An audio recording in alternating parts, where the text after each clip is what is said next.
인공지능 두 번째 이야기. 그림 5장으로 이해하는 인공지능. 네, 지금은 그 세 번째인 ABC of AI 얘기를 해봅시다. 이런 그림은 많이 봤을 겁니다. 인공지능은 무엇이다? 모델 플러스 데이터다. 여기서 내가 하나만 더 들어가자면 모델이란 무엇이다? 코드와 파라미터다. 이렇게 얘기할 수 있는 거죠. 또는 그 글자만 글쓰기 좋아하는 사람들이 AI의 ABC 이런 식으로 씁니다. 그래서 A는 알고리즘, 모델이라는 뜻이죠. B는 빅데이터, 데이터라는 얘기고, C는 컴퓨팅 리소스, 뭐 이런 말을 씁니다. 네, 이게 어떻게 해서 나왔는지 하나씩 보죠. 하나씩 구성 요소를 봅시다. 첫 번째, 인공지능 모델이란 무엇인가? 네, 이런 문제를 한번 여러분들이 푼다고 생각을 해봅시다. 집값 예측. 네, 우리가 어떤 집의 면적을 알아요. 이 집은 지금 20평이에요. 또는 30평이에요. 그러면은 20평이면 대략 얼마 정도 할 것 같아요. 30평이면 얼마 정도 할 것 같아요. 이렇게 집의 면적을 가지고 집값을 예측하는 뭐 그런 문제를 한번 생각을 해보죠. 얼마든지 할 수 있죠. 또는 여러분들이 게임을 해요. 그래서 게임을 1시간 하는 사람, 2시간 하는 사람, 10시간 하는 사람. 그다음에 성적은 어떨까요? 네, 게임을 많이 할수록 성적은 낮을 것이고 조금 할수록 성적은 더 높지 않을까요? 네, 좋습니다. 이런 예측 문제를 한번 한다고 생각을 해보죠. 자, 그러면 여기서 이 인공지능이 이 문제를 어떻게 푸냐면 첫 번째 이런 데이터를 수집을 합니다. 그죠? 그 다음에 데이터 수집한다는 게 다른 게 아니고 무도 찾아다니는 거예요. 이 집은 뭐 18평인데 얼마에 팔렸네? 이 집은 20평인데 얼마에 팔렸네? 이 집은 뭐 50평인데 얼마에 팔렸네? 이런 식이죠. 이쪽도 마찬가지입니다.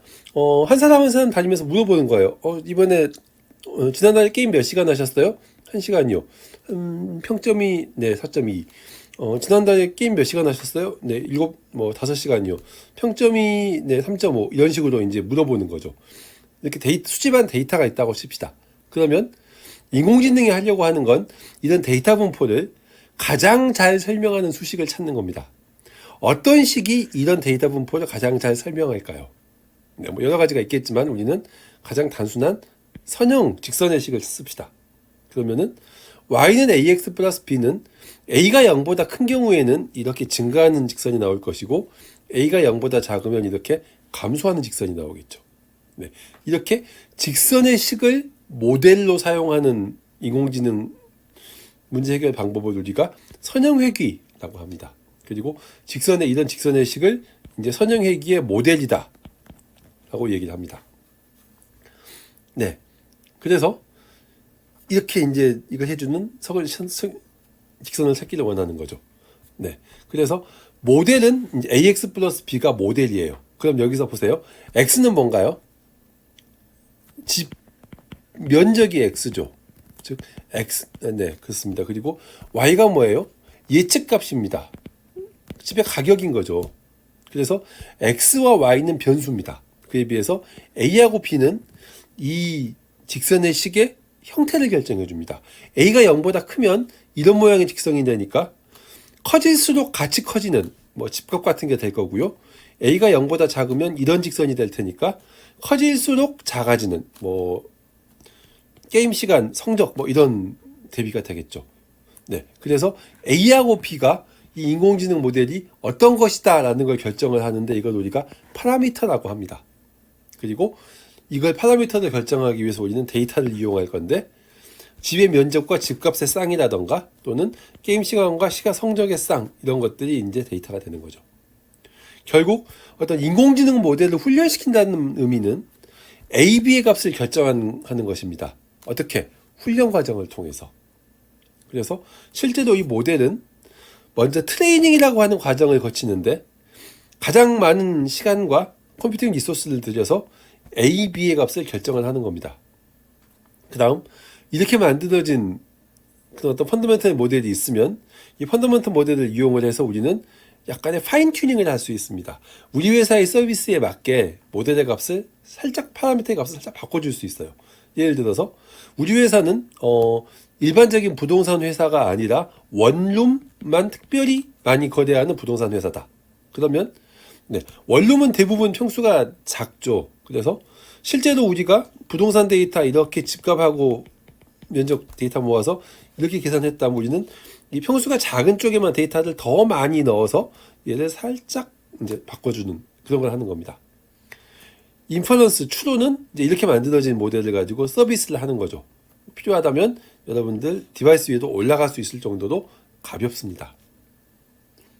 자, 우리가 이런 귀염둥이 모델을 사용한다면 y는 ax 플러스 b니까 파라미터가 a, b 딱 두 개입니다. 그런데 이건 뭐냐면 이걸 트랜스포머라고 하는데 지금 나오고 있는 대부분의 LLM이 이 트랜스포머를 기반으로 만들었습니다. 그래서 대표적인 LLM인 GPT-1과 GPT 같은 경우는 GPT-1은 1100만 개, GPT-2는 1.5기가, 15억 개, GPT-3는 175 빌리언입니다. 그래서 1조 7,500억인가요? 숫자가 잘 안 맞네요. 어쨌거나 그렇습니다. 그리고 GPT 3.5 이후는 안 알려줌. 파라미터 개수를 공개를 안 합니다. 여러분들이 쓰고 있는 GPT는 A, B 달랑 두 개 있는 게 아니라 170, 100, 1000만, 100만, 1000만, 10만, 10억, 100억, 1000억, 조, 10조, 100조니까 175조 개의 데이터를 파라미터를 쓰는 모델인 겁니다. 엄청나게 복잡하죠. 당연히 엄청나게 훈련시키는데 시간도 많이 들고 돌리는데 시간도 많을 겁니다. 네, 이게 인공지능 모델입니다. 인공지능 모델을 분류하라고 하면 여러분들이 쓰는 데이터가 만약에 레이블링 된 데이터다. 어떤 집값이 집 면적이 있으면 거기에 맞는 집값의 쌍이 있는 데이터다. 그러면 이걸 클래스를 분류하느냐, 클래스를 예측하느냐, 분류, 값을 예측하느냐, 회귀 이런 걸 우리가 지도학습이라고 합니다. 그리고 레이블 되지 않은 데이터가 제공될 경우에는 우리가 비지도학습을 한다고 합니다. 그리고 실제로 이렇게 이 지도학습들 중에서 결과가 카테고리컬한 녀석은 분류, 수치적인 녀석은 회귀 모델이라고 얘기를 합니다. 그래서 이런 식으로 우리가 순서대로 표현할 수 있습니다. 첫 번째 여러분들이 해야 되는 질문의 답은 데이터가 충분하냐는 겁니다. 만약 부족하다면, 놓으라면 데이터 더 가져와 하는 거죠. 데이터가 충분하면 그 데이터가 레이블링이 되어 있느냐라고 물어보고 되어 있으면 지도학습, 되어 있지 않으면 비지도학습이죠. 지도학습 중에서도 그 값이 여러분들이 만들어야 되는 값이 카테고리컬한지 만약에 어떤 카테고리를 요구하는 거라면 클래시피케이션, 분류 그렇지 않으면 리그레이션, 회귀가 되는 거죠. 네, 비지도학습은 굉장히 데이터가 많죠. 그래서 이 데이터를 줄일 필요가 있느냐 또는 이 데이터에 대해서 몇몇 그룹으로 얘를 줄이라고 할까 대표하는 그룹을 추출하고 싶으냐 클러스터링이 되는 거고요. 그게 아니라면 그 데이터를 뭐 특별히 이런 걸 안 할 건데 크기만 줄일 거야 디멘션 리덕션 그것도 아니면 몰라 알아서 하세요 이게 되는 거죠. 자, 그런데 요즘은 트렌드가 약간 바뀌었습니다. 이너프 데이터도 중요하지만 굿 데이터도 중요해요. 데이터가 잘 정제된 데이터여야 한다라고 하는 겁니다. 실제로 우리가 이 수업 시간에 할 인공지능의 거의 대부분입니다. 그래서 인공지능이라고 하는 걸 다룰 건데 크게 세 카테고리 머신러닝, 딥러닝, 리인포스먼트 러닝 기계학습, 심층학습, 강화학습을 다룰 거고요. 기계학습에서는 지도학습, 비지도학습, 그 다음에 앙상블 모델을 다룰 겁니다. 그래서 지도학습에서는 분류, 회귀 거기에 나오는 각각의 기술들을 볼 거고요. 비지도학습은 차원 축소, 클러스터링, 패턴 찾기에 대해서도 몇 가지의 중요한 기술들을 보겠습니다. 그리고 앙상블 모델에서 부스팅, 스태킹, 배깅 간단하게 볼 겁니다. 그리고 심층학습에서 MLP, CNN, RNN, 트랜스포머, 생성 모델, 오토 인코더까지 진짜 많이 보네요. 볼 겁니다. 이거 다 보면은 요즘 여러분들 인공지능학과 많은 거 알죠? 그 인공지능학과 수준입니다. 이거 다는 못 봐요. 그래서 최대한 한 학기 내에 많은 내용들을 여러분들이 빠뜨리지 않도록 얘기를 하려고 합니다. 자, 우리가 A, B, C에서 A 끝났죠? 이제 B 할 차례입니다. B가 뭐죠? 빅데이터. 그죠? 데이터입니다. 이 그림은 실제로 어떤 인공지능 서비스를 기획하고 출시하고 운영하는 데 드는 비용의 크기를 사각형으로 표시한 겁니다. 맨 처음 보이는 파란색은 기획입니다. 우리가 이런 인공지능 서비스를 만들면 돈을 벌까? 돈이 되나요? 성공할까요? 실패할까요? 이거 하기 위한 기술은 충분히 있나요? 데이터는 있나요? 사람은 있나요? 이런 걸 다 판단하는 게 기획이죠. 그리고 나서 하는 건 데이터 부분입니다. 그래서 데이터를 수집을 해요. 자, 그런데 오늘날에는 수집된 데이터가 적법하게 수집되지 않으면 그 인공지능 모델을 쓸 수가 없습니다. 그 인공지능 모델을 출시할 때 이 데이터가 적법하게 수집되었다는 걸 검증을 해야 돼요. 그게 베리피케이션입니다. 네. 그리고 수집된 데이터에 대해서 우리가 필요한 요소만 뽑아내는 걸 피처 익스트랙션, 데이터 가공이라고 합니다.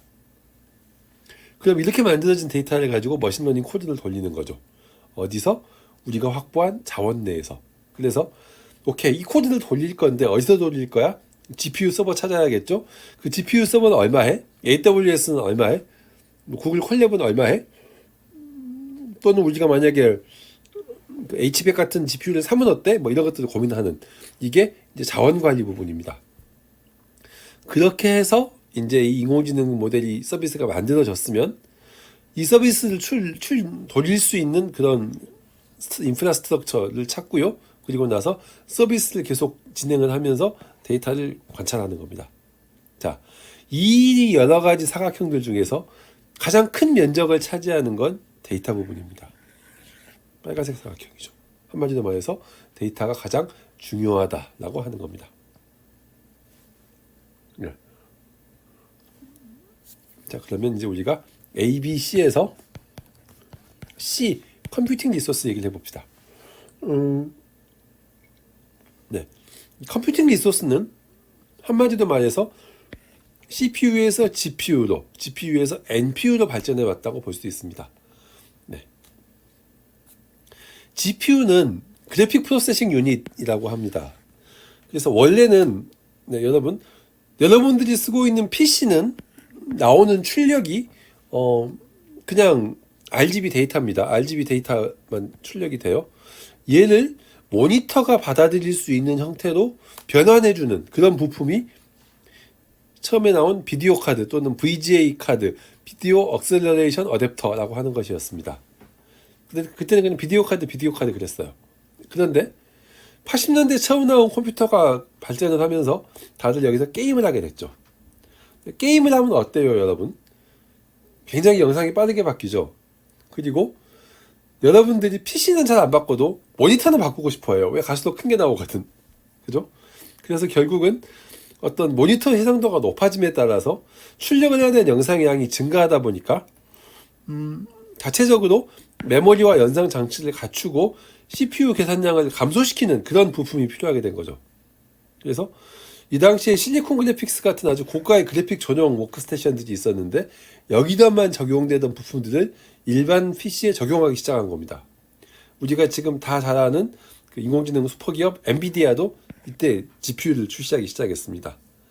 특히 이제 GPU는 병렬 연산이 가능하니까 여기다가 쉐이더 같은 GPU 프로그래밍 기법이 발전을 하게 된 거죠. 네. 이게 좀 이제 웃지 못할 얘기입니다. 그 엔비디아를 창업한 젠센 황이 이제 GPU 프로그래밍이 쉐이더를 들고 이제 여러 대학을 다니면서 세미나를 했다고 합니다. 이런 거 쓰면 좋아요, 이런 걸 하면서. 근데 좀 어이없는 상황에 부딪혔는데 컴퓨터 그래픽을 연구하는 사람들이 아니라 인공지능 연구하는 사람들이 찾아와서 여기다 이 기능 넣어주면 안 되냐, 이런 함수 하나 만들어주면 안 되냐라고 이렇게 접촉을 했다는 거예요. 네, 벌써부터 병렬 처리, 병렬 연산 기능이 인공지능 모델의 훈련에 필요하다는 걸 인공지능 연구자들이 알고 있었던 거죠. 네.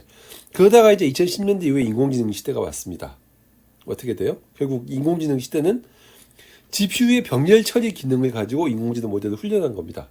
좀 이따도 보여드리겠지만 알렉스넷, 지금 오늘날의 인공지능 시대를, 딥러닝 시대를 연 첫 번째 모델인데 이 알렉스넷의 훈련에 엔비디아 GTX 580 두 대가 쓰였습니다.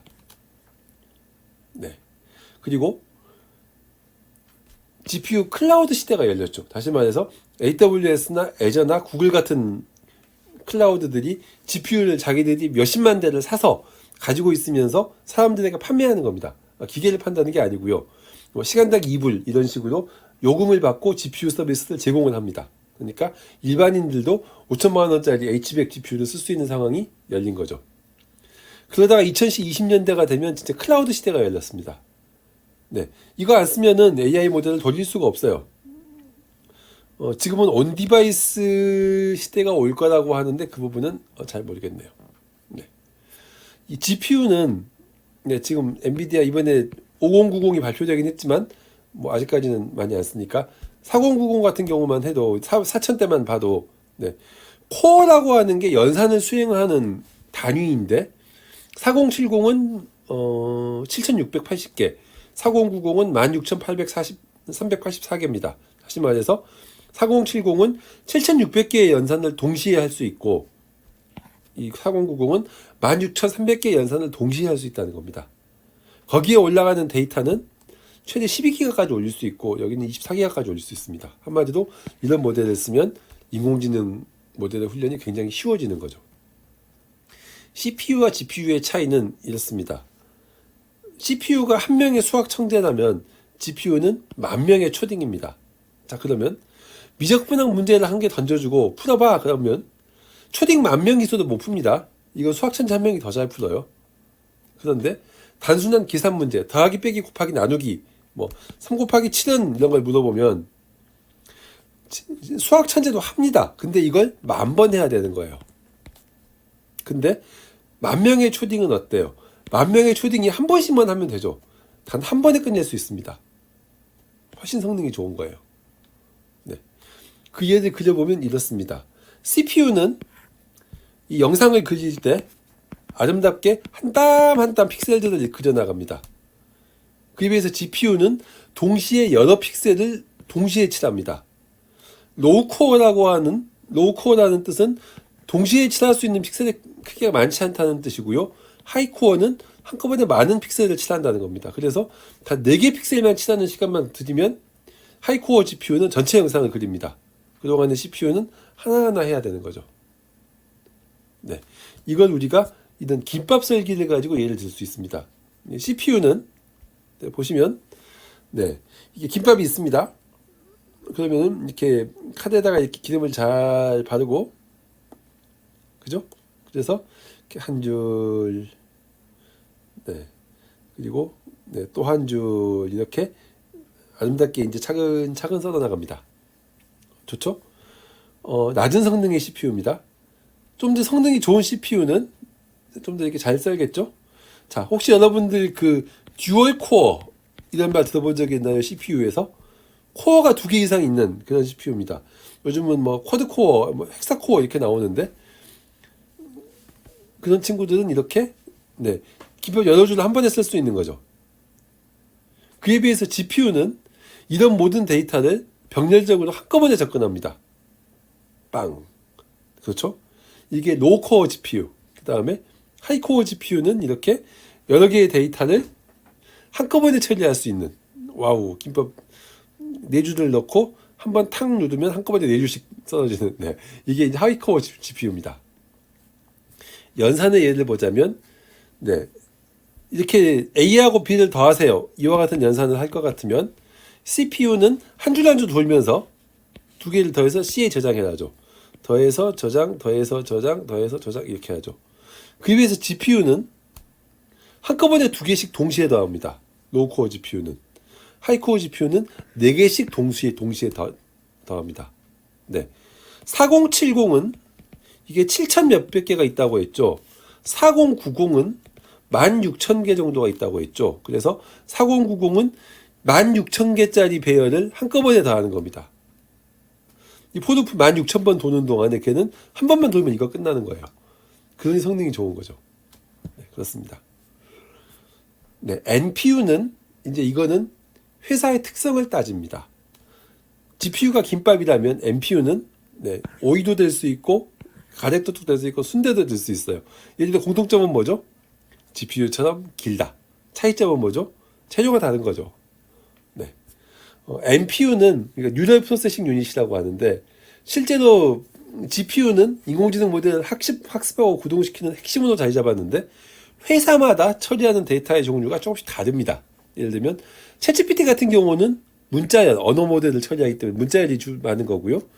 자율주행은 테슬라는 자율주행을 하기 때문에 영상을 주로 합니다.